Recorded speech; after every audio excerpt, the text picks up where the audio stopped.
Hey everybody, welcome back to my channel. It has been like 5 or 6 months since I have posted a video. In that time frame though, I had countless people reach out to me and ask me, hey, I haven't seen your videos. Are you okay? I miss your content.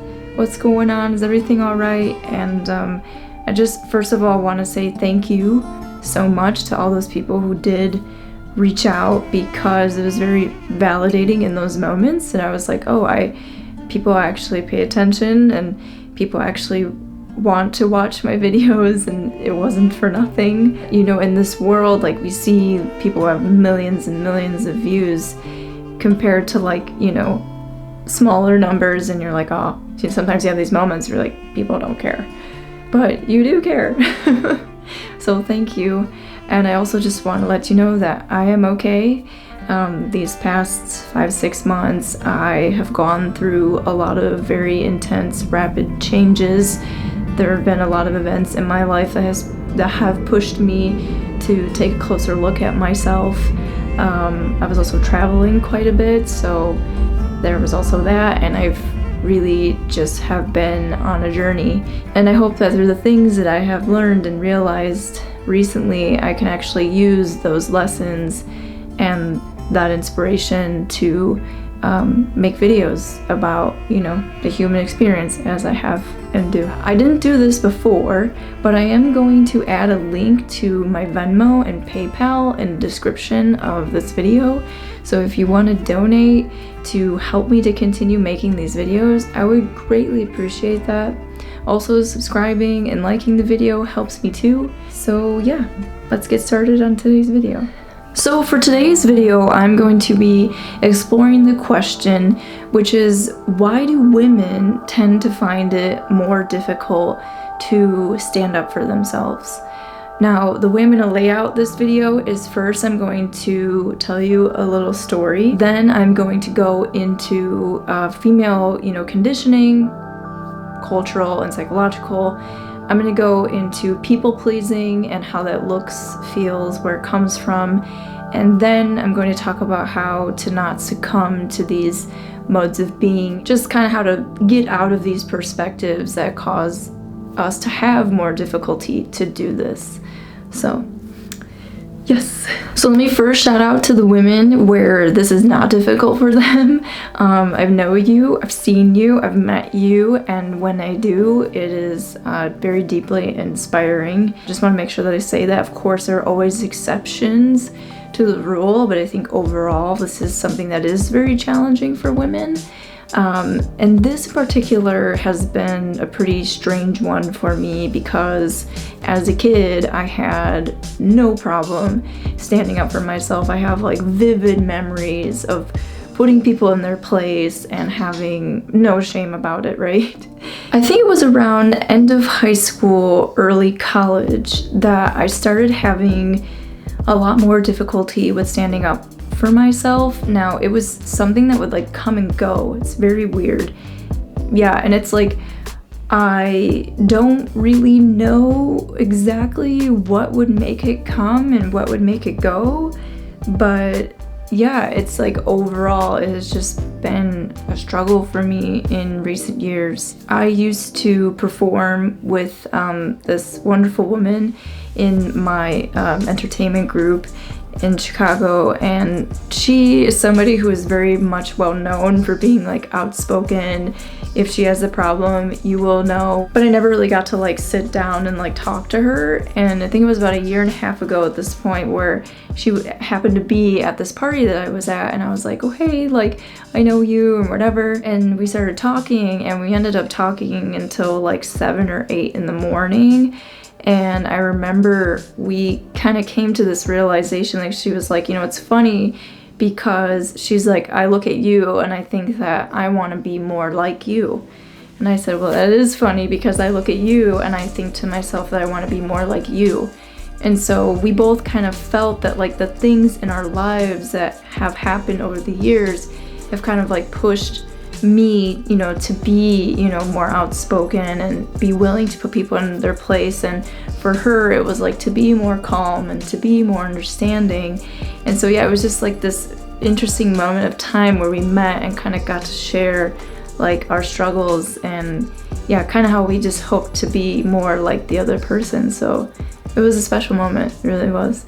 All right, so now I want to go into cultural and psychological conditioning. So I have my notes here, so if I look down at them a little bit, I'm so sorry, but I'm going to try to keep looking at the camera. But we live in a society and culture that perpetuates women's oppression. So there is a culture in place that supports us in thinking and feeling that men have more power than us. So like on the one hand, in terms of like physical brute strength, yes, men tend to have more power than women. But I think when it comes to like internal power, right, we all have access to internal power. But if you really think about, you know, the culture that we live in, you know, through our media, through politics, through our interactions in the real world, like we are not taught that, right? Like, yes, maybe you had an amazing, you know, parental figure or some sort of guidance in your life where somebody did teach you something different, but I think that overall our culture does not really teach women that they have power. Now I think it is getting better, you know, in recent days, like in this time frame in world history, but we still have a long way to go, and there's still so much momentum behind the opposite thinking. So I want to discuss our culture a little bit. So women specifically internalize voices that bring them down, bring their self-esteem down, and force women to focus on our deficits. You know, we have like this hyper awareness of ourselves, and we tend to have lower opinions of ourselves and the way we look and, you know, how we feel we exist in the world. So as well, you know, our intelligence and critical thinking is not celebrated as much as our ability to be beautiful and to be kind and to be nice and to be obedient. Our social and inevitable psychological conditioning has taught us that femininity is synonymous with passivity and masculinity with action. Now, femininity is also commonly associated with, you know, emotions and relatedness and inaction and resignation and, you know, surrender and peacefulness, you know, and all like those like calm, lovely kind of spiritual things, right? So powerlessness is a common feeling amongst women, you know, because we associate power with the masculine. You know, we're taught that our bodies are not our own, but the object of a man's gaze and desire. We're taught that our reproductive health is in the hands of politicians. You know, our training to be nice and conflict averse can honestly be somewhat based in survival, of course. You know, it is a coping mechanism to minimize threat. I can think of countless situations in my life where I kind of felt like, damn, if I were to be like, well, fuck you, or whatever, like this man might go after me. Like I've had some situations where if I'm walking down the street and somebody's following me in their car creepily, if this person really wants to, he could run me over with his car.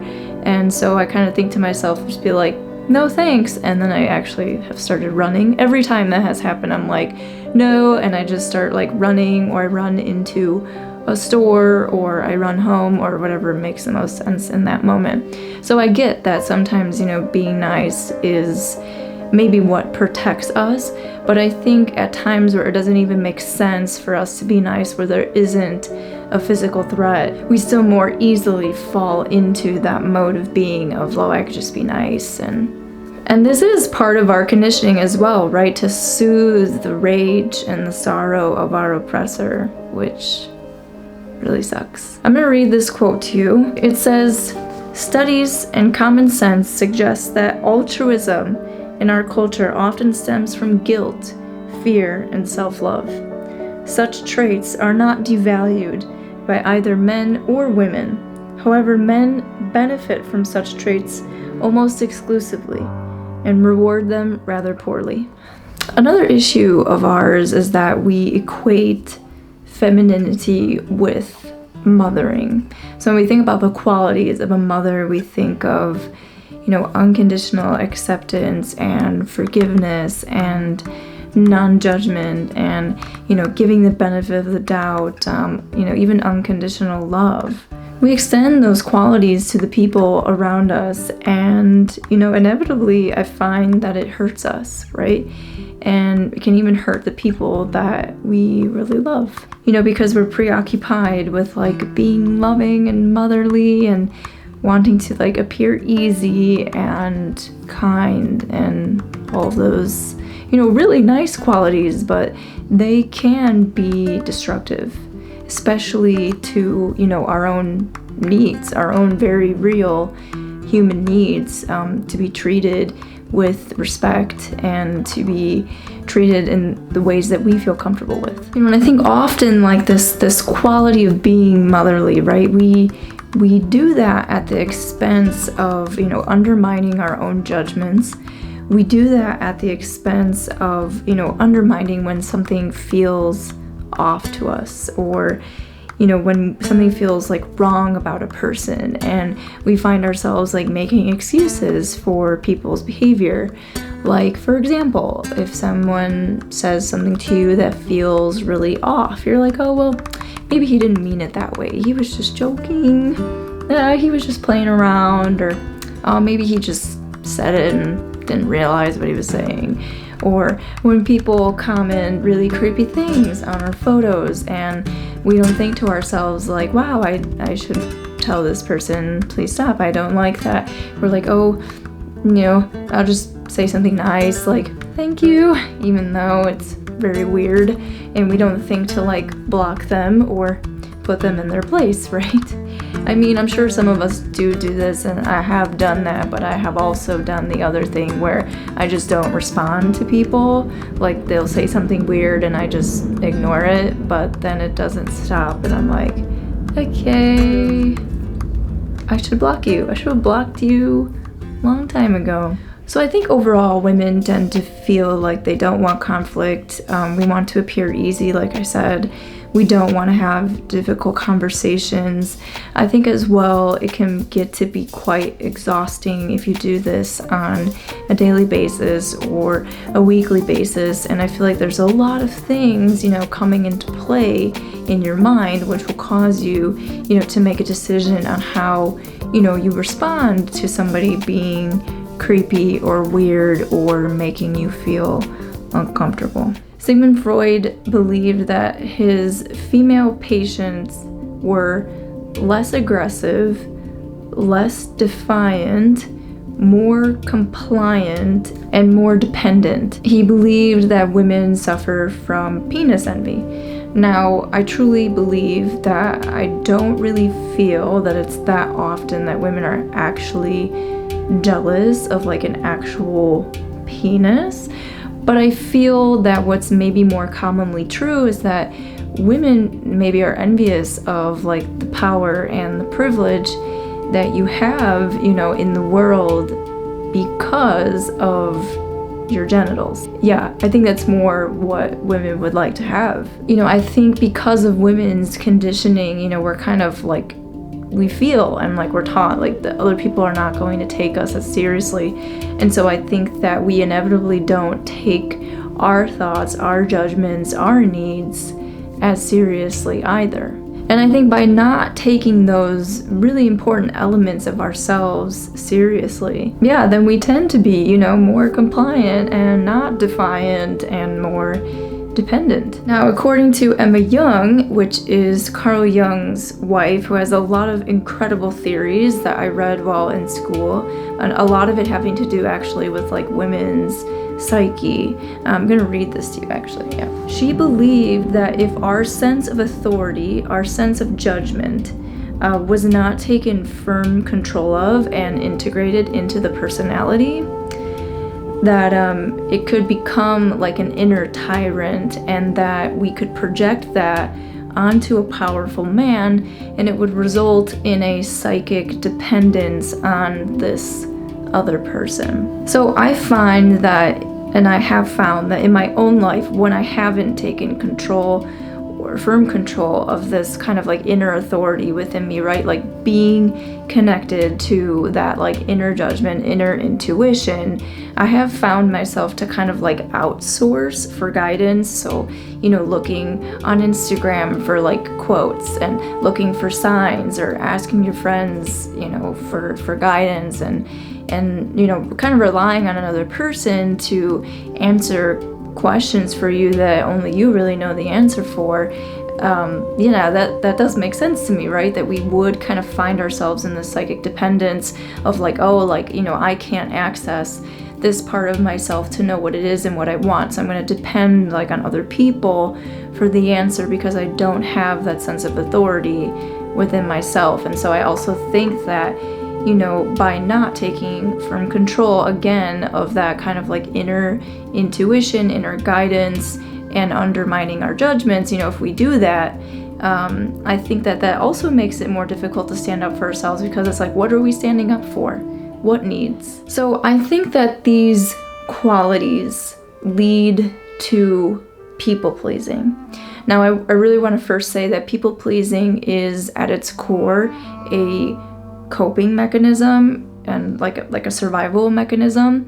It's also part of a trauma response, which is fawning. So we all know like fight, flight, or freeze, but there's also fawn. So if you grew up in an unpredictable, chaotic environment, for some people their trauma response is that they grew hyper vigilant to their surroundings. So you became so highly attuned to your surroundings, right? So if it was somebody's temperament, if it was certain smells, if it was body language, facial expressions on the face, so that you could potentially protect yourself from more chaos, right? So you became like so hyper aware of these things to try and control the situation, to try and mitigate issues. Again, it's like this way of like kind of being a peacemaker, right? And so by doing that, by becoming so attuned to the emotions and needs of everybody around you, you forget about your own needs. You dismiss your own needs. Your needs take a back seat and a half. So because you're so focused on the other and like anticipating a threat, it creates this illusion of safety by attempting to control the situations and the people around us. So like you don't want to add stress to your situation. So again, you dismiss your own needs. You try to be somebody who doesn't cause the people around you stress, because you don't want to be then the reason why there's more chaos. So at that point we start like betraying ourselves, betraying our needs, not being able to stand up for ourselves, not being able to think that our needs are important for us, are important enough to us to be like, hey, I don't like that. I need for you to stop making me feel this way, right? So that does not feel accessible, because it's like, what? I don't want to create conflict. I don't want to add stress. So instead of me, needing somebody to do this, I'll just manage it on my own. I'll figure it out. We do this at the expense of like keeping the peace around us, but not keeping the peace within us, unfortunately. And so how often is it that it's, the mother who is very attuned to like everybody's needs, what everybody wants? Of course, there's always exceptions, but I find that commonly this is what we tend to see. And so because, we equate a lot of times like feminine qualities with mothering, we kind of set up a trap for women, I feel. So let's say that you did grow up in this kind of environment and you did have this kind of trauma response, plus we have a culture that supports that. Well, you're inevitably going to probably be a people pleaser. But even if you didn't grow up in this environment and you still have all this momentum behind, in our culture, it's still a very probable thing that you will, inhabit these qualities and exemplify these actions. You know, you're only really able to make it conscious when we then have like awakening experiences in our adult life, which is like, it sucks, you know, because I really feel like our 20s are a time for us to really sift through a lot of shit and just kind of recognize like, oh, is this who I am, or is this a problem and I need to fix it? So it's really interesting to me when I see people like, not to like hate on anybody, but I'm really sorry. I've been like opening up my social media feeds lately, and I feel like everybody is getting married and engaged and having children. And I'm like, wow, how are you doing that? How's that working out? Because I'm still over here like becoming conscious of a shit ton of trauma in my life, and I can't even imagine being in that place in my life. So anyway, sidetracked. So now I want to talk about how we don't have to succumb to these modes of being. I do believe that yes, it is very difficult for us to decondition ourselves from this conditioning. However, I not only think that it's possible, I think that it is so fucking possible. Because of this. Because in a lot of these interactions that I've had with people where I'm kind of like, wow, like, I shouldn't have done that, there was always like a gut feeling or an intuition or a thought or a judgment that I undermined before leaning into that, you know, oh, I should just be nice kind of thing. So it's like what we need to do instead is, instead of leaning into that like I should be nice, we lean into that part of ourselves that's like, actually I don't like that, you know, actually I'm not okay with that, actually I'm going to say something instead. There's a song by Stevie Nicks called Crystal, and I'm pretty sure the first line of the song is, do you always trust your first initial feeling? Special knowledge, so true, bears believing. And sometimes I like think about that. I'm like, do you trust your first initial feeling? Because more often than not, I think that it can be true. You know, obviously we have knee-jerk reactions to things, and reacting is not as good as responding, and of course some things take further thought. However, I think there's a difference in that when we have like a gut feeling that's like, I don't like this. You know, I also think that we have to get over this fear of wanting to not look aggressive and to be non-confrontational. You know, I think that we have this kind of, I don't know, you know, we have like this cluster of thinking and feeling and being as a woman that we're like, oh, I don't want to look like a bitch, like I don't want to be mean, I don't want to hurt people's feelings, whatever. But more often than not, by being like so afraid to hurt people's feelings, we really hurt our own feelings, and maybe those that are very close to us as well, because we're so preoccupied with like being a peacemaker and being nice and, you know, ugh. Yeah, so Jung believed that our psyche needs like symbols, images, and archetypes to sort of like guide us to psychological wholeness. So even in religions, like every religion kind of has a symbol like a cross or an Om or, you know, various things. So he believed that symbols can kind of guide us. I wanted to offer a few images of something that I like to call like the instinctual mother. So I think that if we could kind of, in a sense, kind of reparent ourselves, right? And if we need to, and kind of think in terms of like, how would an instinctual mother respond? So when I say instinctual mother, like certain images come to my mind, like the two ants in Practical Magic, or the grandmother in Moana.